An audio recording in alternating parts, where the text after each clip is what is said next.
relacionado a sus atributos, ya decíamos los atributos comunicables, aquellos que Dios comparte, los atributos incomunicables, aquellos atributos que Dios no comparte con nosotros, y también decíamos que era una clasificación un tanto imperfecta, ¿no? No podemos decir que eso es absoluto, ¿no? Se han llegado, un poco lo que decíamos, a esas deducciones y con todos los elementos que dice la Biblia. Lo que hemos dicho está basado en la Biblia, pero quiero decir que, por ejemplo, algunas personas dicen, no, este atributo no es comunicable, ¿no? O este atributo sí es comunicable. En eso es donde hay, digamos, cierta discrepancia teológica, pero bueno, es un hecho que los atributos de Dios que hemos visto están en la Biblia, son bíblicos, aunque la clasificación, pues hay quien pudiera tener una clasificación un poco diferente, porque es eso, una clasificación. Y bueno, un poco pensando en el carácter de Dios, pero ya no como parte del carácter o de los atributos de Dios, pero sí el conocimiento de Dios. Nosotros como iglesia cristiana, o la iglesia cristiana, no me refiero a la iglesia a Vida Nueva Nesa, ¿no? Me refiero a los cristianos, ¿no? Creemos en un Dios trino, ¿no? Y vamos hoy a ver esta cuestión de la Trinidad. Creemos que Dios es un Dios trino. Y es algo importante que nosotros tengamos los elementos, que si bien es una doctrina que puede costarnos cierto trabajo entender, porque no es sencilla ni de entender ni de explicar, o sea, es algo que tiene una complejidad importante, aunque es claro lo que dice la Biblia con respecto a la Trinidad, y hoy vamos a ver esos elementos. Es importante saberlos porque, repito, muchas personas, aún llamándose cristianas, ahí sí podemos decir que no lo son, ¿no? Porque no dicen, ¿no? Por ejemplo, lo que dice Juan, ¿no? Todo aquel que no reconozca o diga que Jesucristo no ha venido en carne, no es hijo de Dios, ¿no? Y es totalmente, esto que está diciendo también Juan, es hace referencia, por supuesto, a la deidad de Jesucristo, ¿no? Porque muchas personas, aún en la actualidad, que son o se llaman cristianos, por ejemplo, no reconocen que Jesucristo es Dios, por ejemplo, ¿no? O no reconocen que el Espíritu Santo es Dios, ¿no? Por ejemplo, los testigos de Jehová, ¿no? Que dicen que el Espíritu Santo es una fuerza nada más, ¿no? No es una persona, ¿no? De eso va la Trinidad, que son personas, 3 personas. Pero bueno, por ejemplo, los testigos de Jehová dicen que el Espíritu Santo no es una persona, sino que es una fuerza, ¿no? Y le llaman la fuerza activa de Dios, por ejemplo, ¿no? No es una persona, sino que es tal cual esta fuerza con la que Dios actúa, ¿no? Y hay otras contradicciones o otras posturas de ciertas personas que repito, aún hoy dicen ser cristianas, pero que tienen una creencia opuesta a la Trinidad, que nosotros vemos y es parte de nuestro credo como cristianos, la Trinidad. Pero, por ejemplo, hay una forma de entender lo o algunas personas que tienen la postura que se llama el modalismo, por ejemplo, ¿no? ¿Qué es el modalismo? El modalismo es que no son 3 personas, sino es solo una persona, ¿no? Es un Dios que de pronto es Dios Padre y de pronto Él mismo se convierte en Dios Hijo, ¿no? Y de pronto se convierte en Dios Espíritu Santo, ¿no? O sea, es solo una persona que toma diferentes formas, vamos a decir, ¿no?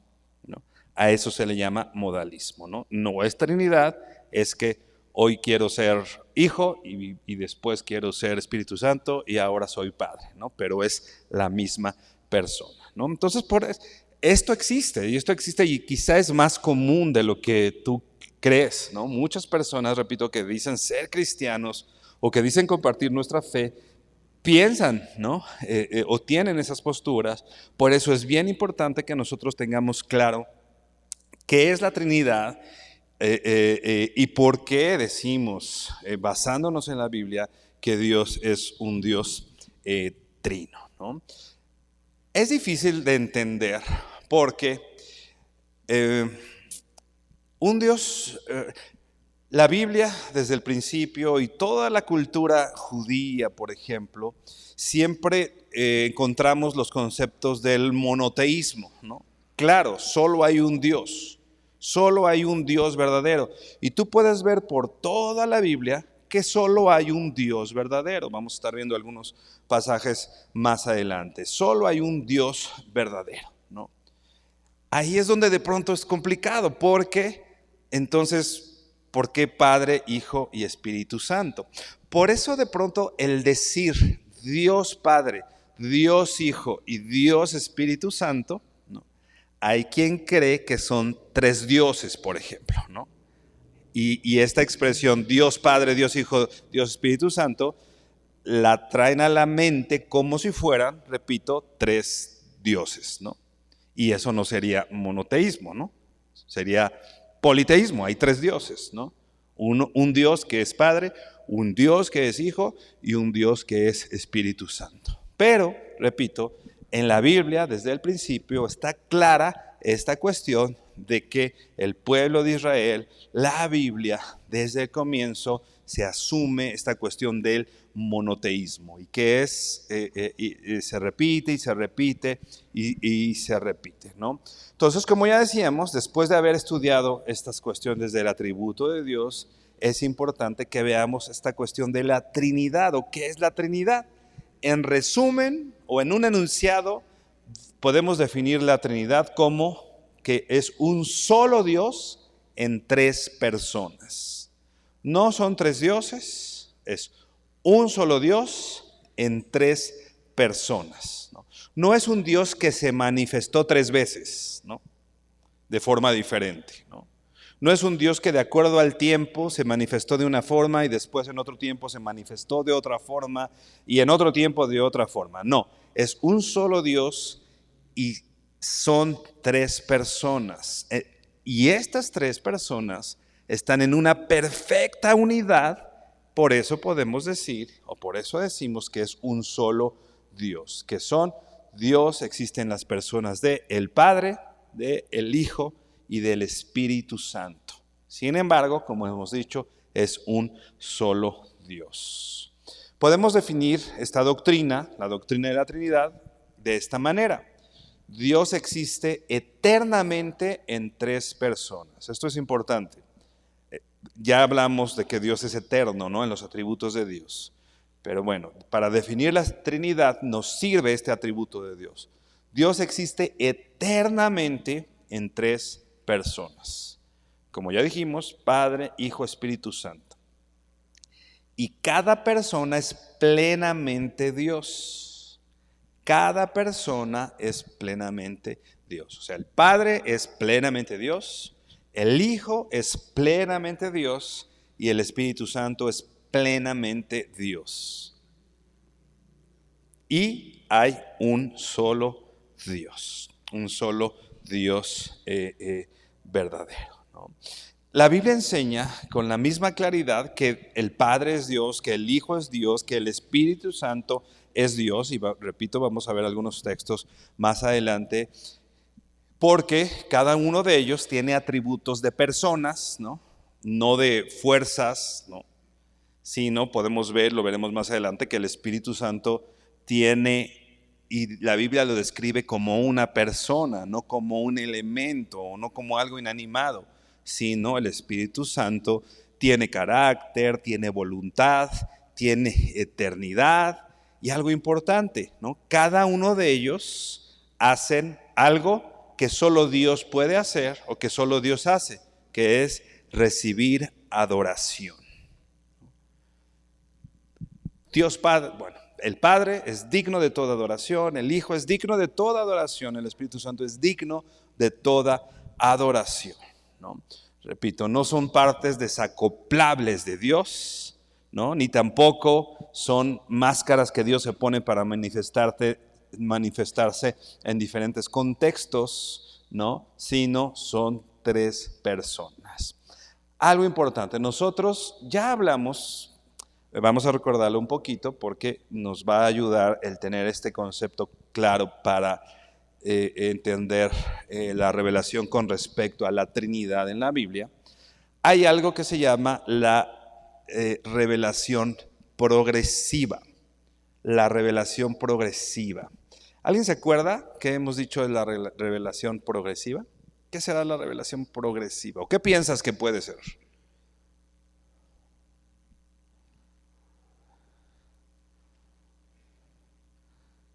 Ok.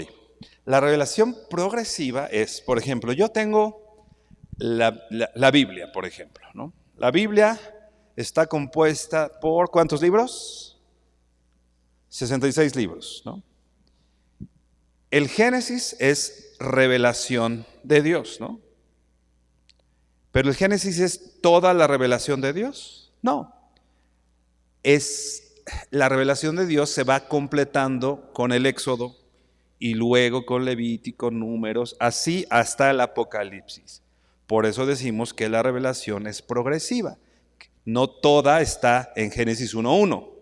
Hay muchas partes de Dios, de su carácter, que revelan en Génesis 1:1, pero la revelación de Dios es progresiva, se va completando con todos los libros de la Biblia y se fue dando con el paso del tiempo, ¿no?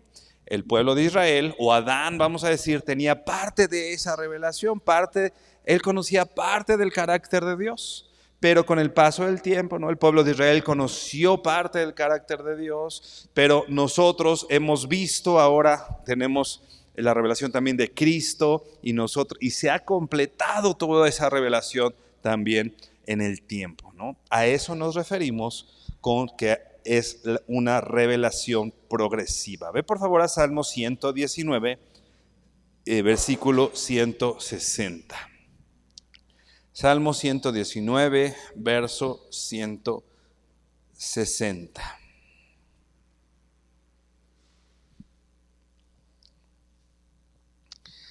Entonces dice así, Salmo 119, 160, la suma de tu palabra es verdad y eterno es todo juicio de tu justicia. La primera parte del verso dice, la suma de tu palabra es verdad.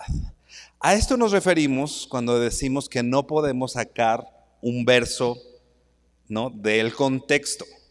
Yo no puedo sacar solo un verso y de ahí tomar una verdad. Porque, que dice el Salmo 119, la suma de tu palabra es verdad. O sea, la verdad es la que está contenida en toda la revelación que Dios nos ha dado.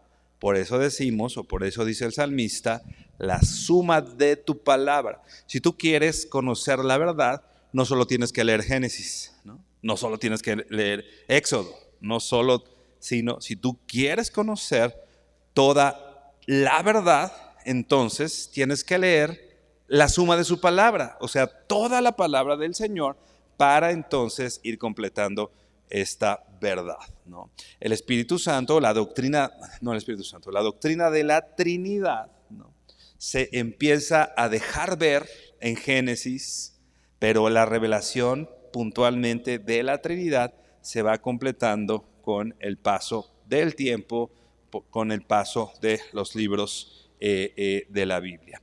Así que nosotros tenemos en el Antiguo Testamento una revelación parcial, ¿no? No está completa, se completó con el Nuevo Testamento. Repito, en el Antiguo Testamento tenemos una revelación parcial. Y en el Antiguo Testamento, repito, tenemos elementos que nos ayudan a entender esta cuestión de la Trinidad.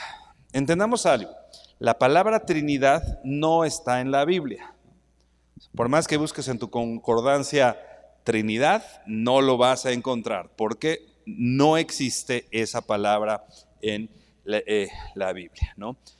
Aunque no está esta palabra, esta idea, ¿no?, representa, o es la manera más eficiente que se ha encontrado para poder describir el Dios trino, ¿no?, o este Dios que es un Dios, un solo Dios en tres personas. ¿Cómo lo definimos? Pues con la palabra Trinidad, ¿no? Aunque, repito, esa palabra puntualmente no está en la Biblia, pero el concepto de Trinidad sí está en la Biblia porque vemos justamente este carácter trino de el Dios Santo, ¿no? Literalmente, esta palabra Trinidad pudiera traducirse como triunidad, o podría definirse quizá Trinidad como triunidad, o en otras palabras, tres en uno, ¿no? Y esta palabra se usa para resumir la enseñanza bíblica de que Dios es tres personas, sin embargo es un solo Dios, como ya hemos visto, ¿no? Algo importante, esto no quiere decir que en el Antiguo Testamento no se establezca que Dios es trino, ¿no? Se establece que Dios es trino, pero la enseñanza en ese sentido se va completando con el paso de, o con el Nuevo Testamento, que completa, vamos a decir, la revelación bíblica, ¿no? Por ejemplo, ve a Génesis 1:26. Génesis 1:26.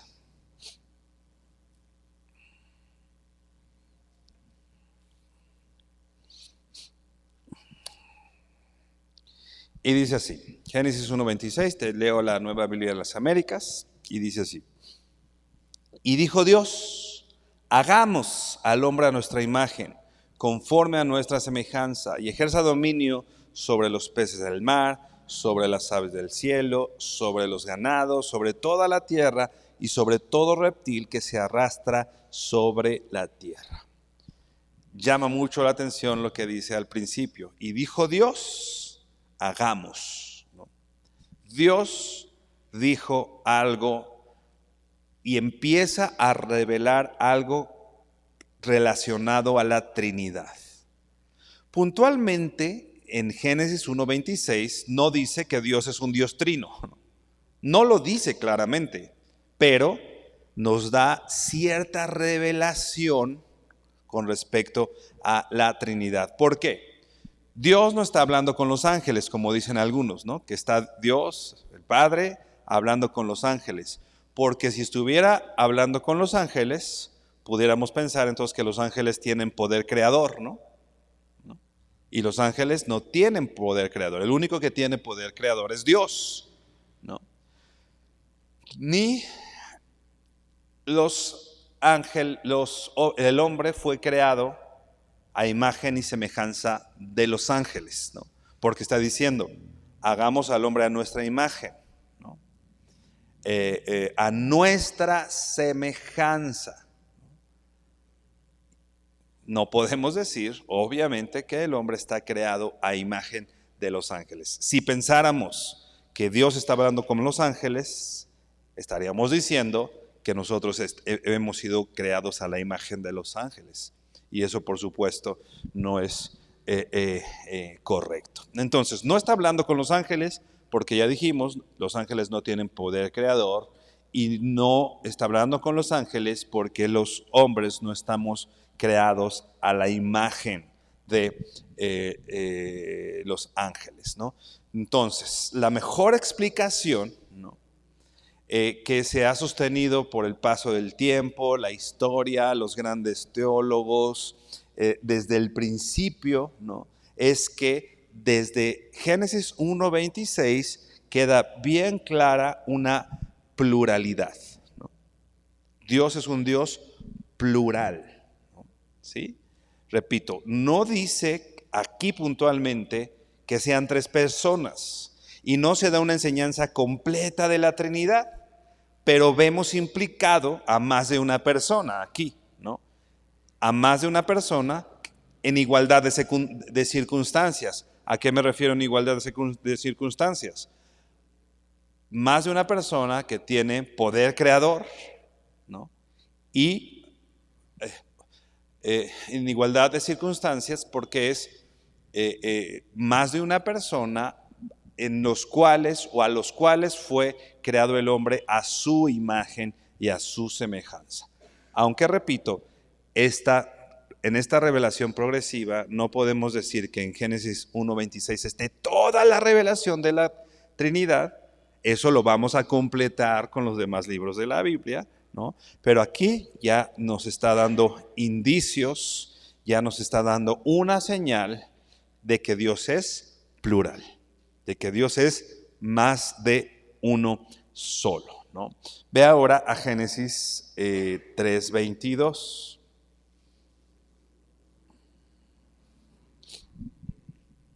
Génesis 3:22, ¿no?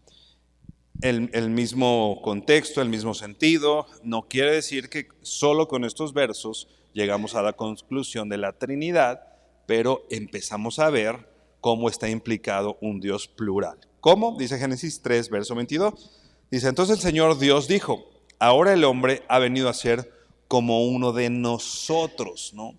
Esto es después de la caída del hombre. ¿Qué dice? Ahora el hombre ha venido a ser como uno de nosotros, conociendo ellos el bien y el mal. Cuidado ahora, no vaya a extender su mano y tome también el árbol de la vida y coma y viva para siempre. ¿Qué está diciendo? ¿No? Ahora el hombre ha venido a ser como uno de nosotros. ¿Cómo? Con el conocimiento del bien y del mal, ¿no? Y otra vez vemos que Dios está hablando en plural.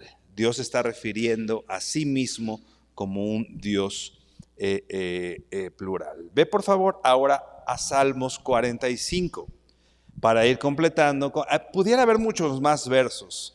No tenemos tiempo, no nos va a dar tiempo de ver todos los versos. Veremos algunos, porque repito, por falta de tiempo, pero quizás sean los versos principales donde podemos tener clara esta cuestión de un Dios plural o de la pluralidad de Dios que finalmente se completa y nos queda clara en toda la revelación bíblica que es un Dios trino, que son tres en uno, ¿no? Dice ahora el Salmo 45, verso 6, dice, tu trono, oh Dios, es eterno y para siempre. Cetro de equidad es el cetro de tu reino. Has amado la justicia y aborrecido la iniquidad. Por tanto, Dios, tu Dios, te ha ungido con óleo de alegría más que a tus compañeros, ¿no? ¿Qué está diciendo? Más adelante vamos a ver cómo en Hebreos el autor de los Hebreos se refiere a este texto. Pero la palabra que se ocupa aquí cuando dice Dios, tu trono, oh Dios, es eterno, es la palabra hebrea Elohim o Elohim, ¿no? Que esta expresión Elohim justamente está hablando de pluralidad. Lo vamos a ver un poco más adelante. Ve ahora sí a Hebreos 1:8. Ahora en el Nuevo Testamento, el autor de los Hebreos cita este pasaje y lo aplica puntualmente a Cristo. A lo mejor hasta aquí podremos tener cierta duda de ¿es Cristo, no es Cristo? Porque dice, por tanto, tu Dios, no, porque primero le está diciendo, tu trono, oh Dios, es eterno para siempre, dice el verso 6, ¿no? Ahí en Salmo 45. Tu trono, oh Dios, es eterno para siempre, ¿no? Verso 7, has amado la justicia y aborrecido la iniquidad. Por tanto, Dios, tu Dios, ¿no? Primero le está hablando a él y le está diciendo Dios. Y luego a él, al que primero se refiere como Dios, ahora le dice, por tanto, tu Dios, ¿no? O sea, está hablando de una pluralidad, ¿no? Hebreos 1:8 dice, pero al Hijo dice, ¿no? Aquí ya nos queda bien claro en la Biblia. Recuerda, la Biblia se interpreta con la Biblia. Si no tenemos claro lo que está pasando en el Salmo 45, pues bueno, llega Hebreos 1:8 para que nos quede claro a quién se está refiriendo este verso. Hebreos 1:8 dice, pero al Hijo dice, o sea, ¿a quién se está refiriendo? Aquí ya nos queda bien claro. Se está refiriendo al Hijo. Pero al Hijo dice, tu trono, oh Dios, es por los siglos de los siglos. y cetro de equidad es el cetro de tu reino. ¿A quién le está diciendo Dios? Al Hijo, ¿no? Al Hijo, el salmista, en esta inspiración divina, le está diciendo: tu trono, oh Dios. O sea, la Biblia dice que el Hijo, que Jesucristo es Dios, ¿no? Y podemos, ahora si sumamos, ¿no? Hagamos al hombre a nuestra imagen, ¿no? Será como uno de nosotros. Y ahora vemos que al Hijo la Biblia dice que es Dios. Entonces se va completando la revelación, ¿no? Estamos viendo entonces que ya no solo le dice Dios al Padre, ahora también le está diciendo Dios al Hijo. Y no solo le está diciendo Dios, y si pudiera haber una duda, dice: tu trono, oh Dios. O sea, al Hijo le está diciendo que tiene su trono, ¿no? Y le está diciendo que su trono es eterno, ¿no? Que es esta expresión, es por los siglos de los siglos, ¿no? Y también entonces este verso nos está diciendo que en el Hijo hay eternidad. O sea, el Hijo no fue creado. En el Hijo hay eternidad. Y cetro de equidad es el cetro de tu reino. Ahora sí, regresemos a esta expresión en hebreo, Elohim o Elohim, ¿no? Es interesante este nombre porque esta es una palabra compuesta. El final de esta palabra, him, ¿no? Lo que está al final, Elohim, es una terminación en plural, ¿no? O sea, en hebreo, el decir Elohim, si hacemos una traducción puntual de la palabra Elohim, tendría que decir dioses, porque es una palabra en plural. Entonces, tu trono, oh Elohim, en plural lo está diciendo. No está diciendo como otras expresiones que la Biblia usa. Bueno, ahorita recuerdo, ¿no?, que para hablar de un solo Dios, ¿no? Aquí está diciendo Elohim, ¿no? Entonces, es importante ver esto, ¿no? La terminación im, que es dioses, siempre está acompañado de una forma verbal. Voy a tratar de hacerlo un poco más aterrizado. La expresión en general está en singular y la palabra Elohim está en plural. Voy a poner un ejemplo. Es como si dijeran el dioses, ¿no? El dioses. Toda la expresión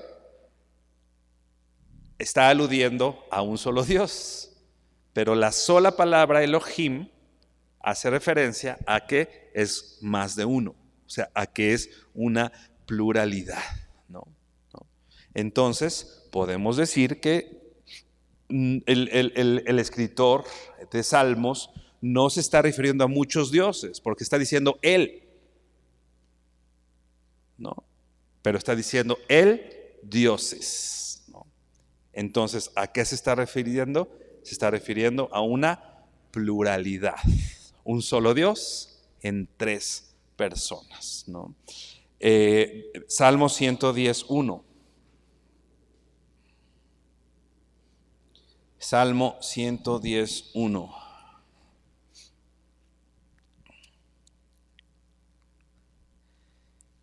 Dice así: dice el Señor a mi Señor, siéntate a mi diestra hasta que ponga a tus enemigos por estrado de tus pies.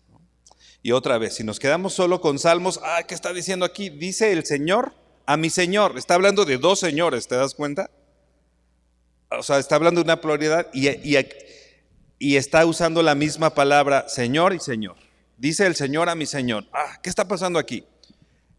Jesús cita este salmo de David. Ahora ve a Mateo 22:41. Ahora Jesús, repito, está hablando y enseñando con respecto a este salmo. Y les está hablando puntualmente a los fariseos que no reconocían, ¿no?, que Jesucristo es Dios, que no reconocían que Jesús es el Mesías, ¿no? Está diciendo eso. Mateo 22, 41. Dice así: estando reunidos los fariseos, Jesús les hizo esta pregunta: ¿cuál es la opinión de ustedes sobre el Cristo? ¿De quién es hijo? De David, contestaron ellos, ¿no? Jesús, en toda su sabiduría y por supuesto siendo Dios, ¿no?, les pone a los judíos, ¿no?, algo que ellos mismos no van a poder contestar más adelante, ¿no? Quizá también lo que decíamos un poquito la semana pasada, Enrique, ¿no? Dice: ¿cuál es la opinión de ustedes sobre el Cristo? ¿De quién es hijo? De David, le contestaron ellos. Dice el verso 43. Jesús les dijo: entonces, ¿cómo es que David en el Espíritu lo llama Señor? O sea, David le está diciendo a su hijo Señor, diciendo, verso 44, dijo el Señor a mi Señor: siéntate a mi diestra hasta que ponga a tus enemigos debajo de tus pies. Pues si David lo llama Señor, ¿cómo es él su hijo? Y nadie pudo contestar ni una palabra, ni ninguno desde ese día se atrevió a hacerle más preguntas a Jesús. Entonces Jesús está explicando que David se está refiriendo a dos personas diferentes como Señor. O sea, se está refiriendo al Padre y se está refiriendo al Hijo. Y con los dos usa la misma palabra Señor. Y el mismo David a su hijo o a su descendencia le llama Señor. O sea, Jesucristo le está diciendo Señor, ¿no? Entonces, aún incluso sin la enseñanza del Nuevo Testamento, ¿no?, que estamos viendo aquí, sin la enseñanza de Jesús de Mateo 24, aún incluso sin esa enseñanza, parece claro que David está consciente de una pluralidad, ¿no?, de las personas de Dios, ¿no? O sea, porque David está hablando en plural, ¿no? Está hablando de este elemento que ya explicábamos con la palabra Elohim. Ahora vea Isaías 63:10. Que ya hablamos de Jesús, ya vimos cómo a través de los salmos, o bueno, con esta revelación progresiva, lo que dice Génesis, los versos que vimos, lo que dice Jesús mismo, ¿no?, queda clara esta cuestión de la pluralidad, que Dios es plural y que puntualmente Jesús es Dios, que tiene el carácter, que tiene eternidad, etcétera, y tiene poder creador, ¿no? Porque, por ejemplo, Juan dice, ¿no?, que todas las cosas son sustentadas, hablando del Hijo, ¿no?, por el Hijo, ¿no? Todas las cosas fueron creadas por Él, dice la Biblia, ¿no? En Él y por Él fueron creadas todas las cosas. O sea, el Hijo tiene poder creador, ¿no? Un ángel no tiene poder creador, ¿no? Entonces, repito, queda claro esto. Ahora dice Isaías 63:10. Este te lo voy a leer en la Nueva Traducción Viviente. Está hablando del Espíritu Santo. Isaías 63:10 dice: pero ellos se rebelaron contra él y entristecieron a su Santo Espíritu. Así que él se convirtió en enemigo de ellos y peleó contra ellos. ¿Qué está diciendo aquí el profeta Isaías? Que el Espíritu Santo se entristeció. ¿Qué concluimos con este verso? ¿No? Que el Espíritu Santo no es algo inanimado, que el Espíritu Santo tiene personalidad y tiene carácter y tiene capacidades emocionales, ¿no? Tanto que se puede entristecer, otras versiones dicen afligir, ¿no?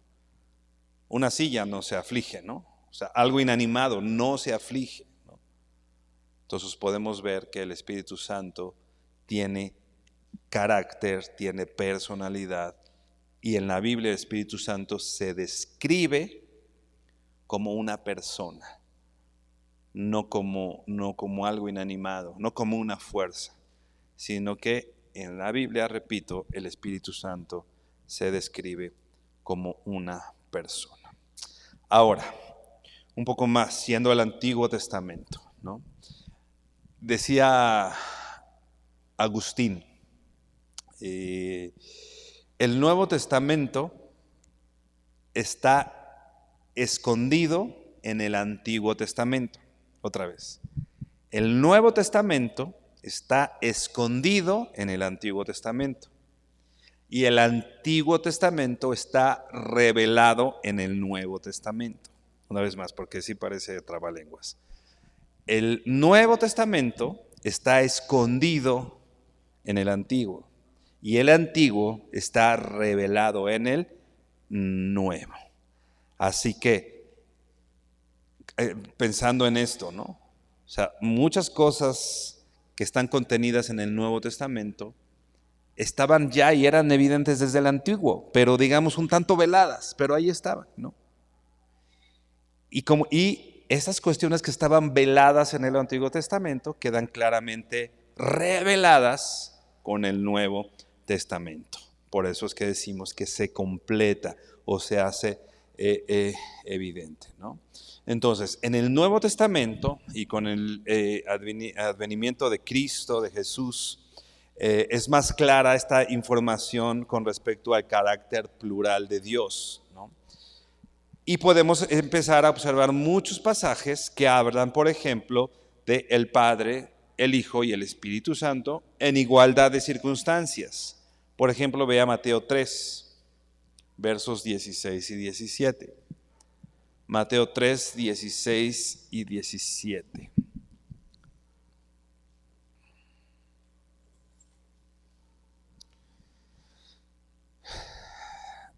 Si tú recuerdas este momento en que Jesús es bautizado, ¿no? Que Juan el Bautista está bautizando, y esta escena preciosa, ¿no? De cuando Jesús es bautizado y todo lo que pasa alrededor de este evento para que se cumpliera la Escritura y la obediencia de Cristo.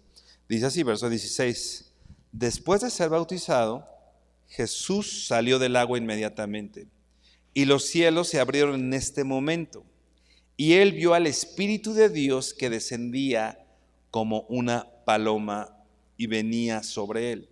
Y se oyó una voz de los cielos que decía: este es mi Hijo amado, en quien me he complacido. Estábamos diciendo que en el Nuevo Testamento se completa, se complementa esta revelación, y que ahora vemos en igualdad de circunstancias en el Nuevo Testamento al Padre, al Hijo, al Espíritu Santo.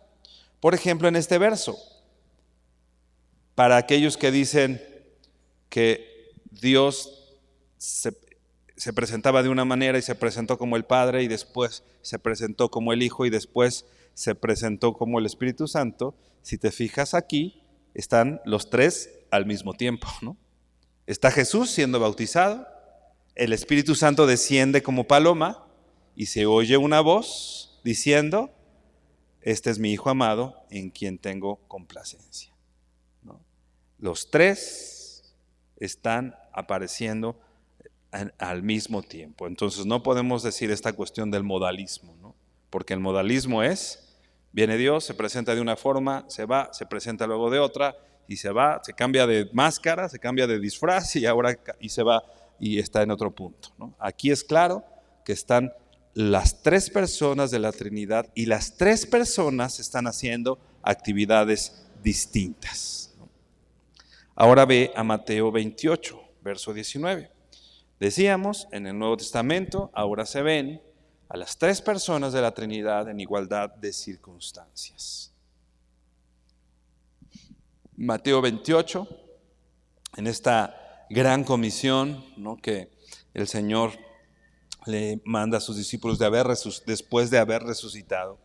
Mateo 28, verso 19 dice: vayan pues y hagan discípulos de todas las naciones, bautizándolos en el nombre del Padre y del Hijo y del Espíritu Santo, enseñándoles a guardar todo lo que les he mandado. Y recuerden, yo estoy con todos ustedes hasta el fin del mundo, ¿no? Cuando vemos en la Biblia que se pone en la misma expresión y al mismo nivel al Espíritu Santo, al Padre y al Hijo, ¿no? La conclusión es que el Espíritu Santo es una persona con la misma posición que el Padre y que el Hijo, ¿no? El Padre y el Hijo y el Espíritu Santo están en... Yo voy a bautizar. Cuando bautizamos a las personas, no las bautizamos en el nombre de Jesús solamente, ¿no? O no solamente bautizamos en el nombre del Padre, ¿no? La indicación de Jesús es: vayan y bauticen en el nombre del Padre, del Hijo y del Espíritu Santo, ¿no? Y la conclusión es entonces que los tres están, repito, en igualdad de circunstancias. Los tres son Dios. Los tres, como decíamos al principio, son plenamente Dios, ¿no? Y bueno, vea Juan 1. Vamos a leer del 1 al 5. Repito, podríamos ver muchísimos versos, ¿no? Que ponen en estas condiciones al Padre, al Hijo y al Espíritu Santo, haciendo diferentes cosas, en igualdad de circunstancias, en unidad. Pero bueno, por último vamos a considerar lo que dice Juan puntualmente sobre el Hijo, ¿no? Recuerda que en el Nuevo Testamento obtenemos entonces la revelación completa de lo que ya estaba pasando desde el principio, desde la creación. Juan 1, verso 1 dice así: en el principio ya existía el Verbo, y el Verbo estaba con Dios, y el Verbo era Dios. Él estaba en el principio con Dios. Todas las cosas fueron hechas por medio de Él, y sin Él nada de lo que ha sido hecho fue hecho. En Él estaba la vida, y la vida era la luz de los hombres. La luz brilla en las tinieblas, y las tinieblas no la comprendieron. Dice aquí que el verbo, ¿no? La palabra griega logos, que es Jesús, en estos versos se le atribuye eternidad, porque está diciendo, en el principio era el verbo, ¿no? No está diciendo en el principio fue creado el verbo, o en el principio el Padre creó al verbo, ¿no? En el principio era el verbo, y el verbo estaba con Dios, ¿no? En igualdad de circunstancias. Y el verbo, ¿qué dice aquí? Era Dios. Ahí es donde nos queda claro cómo la Biblia se interpreta con la Biblia. ¿Cómo interpreto el hagamos al hombre a nuestra imagen? Pues bueno, a la luz de Juan 1:1 me queda claro, ¿no?, que ese diálogo que está teniendo Dios, donde dice hagamos, lo está teniendo con el Hijo y con el Espíritu Santo, ¿no? ¿Por qué? Porque dice que ya era eterno, ¿no? Estaba con Dios y era Dios en igualdad de circunstancias. Verso 2, Él estaba en el principio con Dios y ahora le va a atribuir poder creador. Todas las cosas fueron hechas por medio de Él, y dice, y sin Él nada de lo que ha sido hecho fue hecho. ¿Te das cuenta?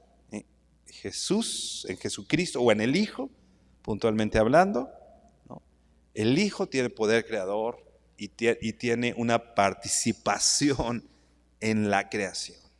Repito, por eso nos puede quedar claro entonces que con quien está hablando el Padre, ¿no?, o este diálogo que se da, hagamos al hombre a nuestra imagen, o el hombre va a ser como uno de nosotros, con quien está hablando, creo que John MacArthur es el que dice, es un diálogo intertrinitario, ¿no? O sea, la Trinidad está hablando, ¿no? Están diciendo, hagamos al hombre a nuestra imagen, ¿no?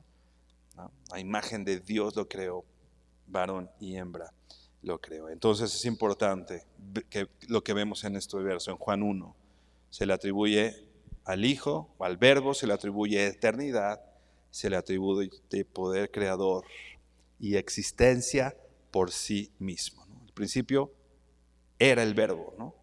O en el principio, dice esta versión, existía el verbo, ¿no? O sea, una existencia por sí mismo. No es una existencia que depende de alguien más.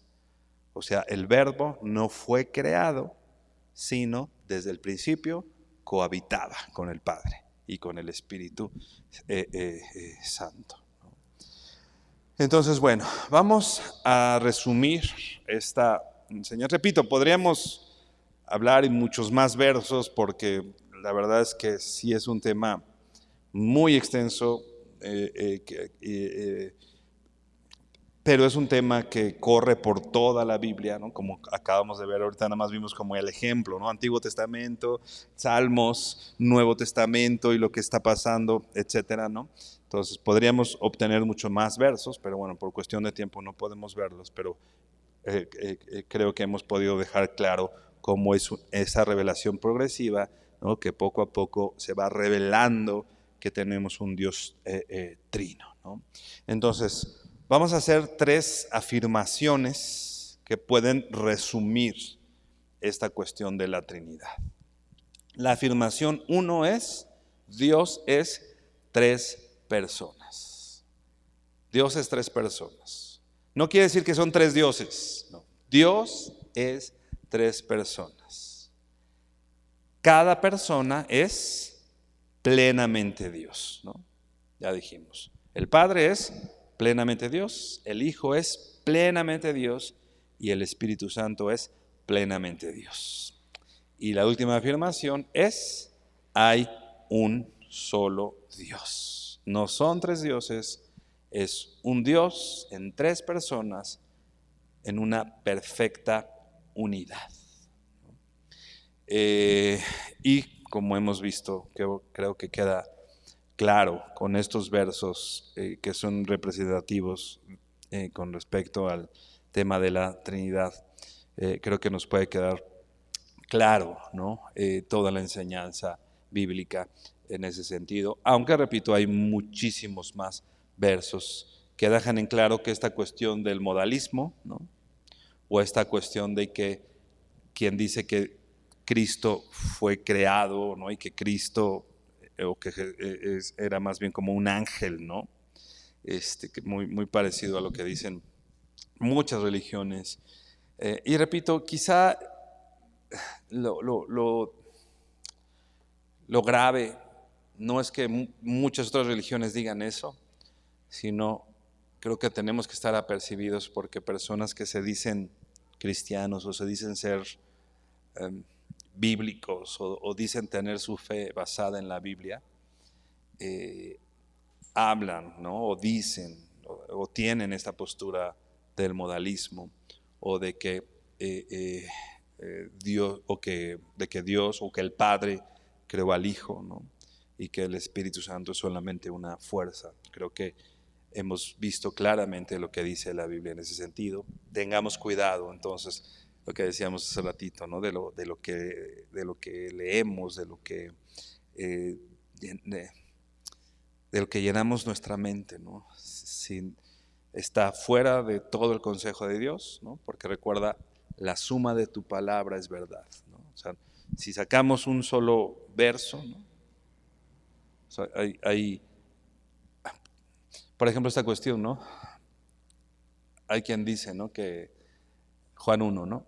En el principio era el verbo y el verbo era Dios y el verbo estaba con Dios y el verbo era, y dicen que era, que dice, o sus traducciones dicen, y el verbo era un Dios, ¿no? Ok. Sabemos que en el griego no existen los artículos, así que definitivamente no decía un Dios, porque esta expresión un no existe en el griego. O sea, eso es un hecho. Pero suponiendo, sin conceder, que ese texto sí diga un Dios, ¿no? Suponiendo, ¿qué hacemos con todos los demás textos, no? O sea, no podríamos con solo ese texto sacar una doctrina, ¿no? Porque la suma de tu palabra es verdad. Tiene que correr por toda la Biblia, ¿no? Aunque hacemos la aclaración, en el griego no existen artículos, entonces no hay forma de que ahí diga y el verbo era un Dios. Inclina tu rostro y terminamos orando. Bendito Señor, te damos gracias porque eres bueno, por tu gran misericordia y amor, porque Señor estás con nosotros y nos muestras tu gracia, tu perdón, Señor, y tu verdad, Dios. Porque dice tu palabra que, Señor, te haces claramente visible, Señor. Tu eterno poder y deidad se hacen claramente visible.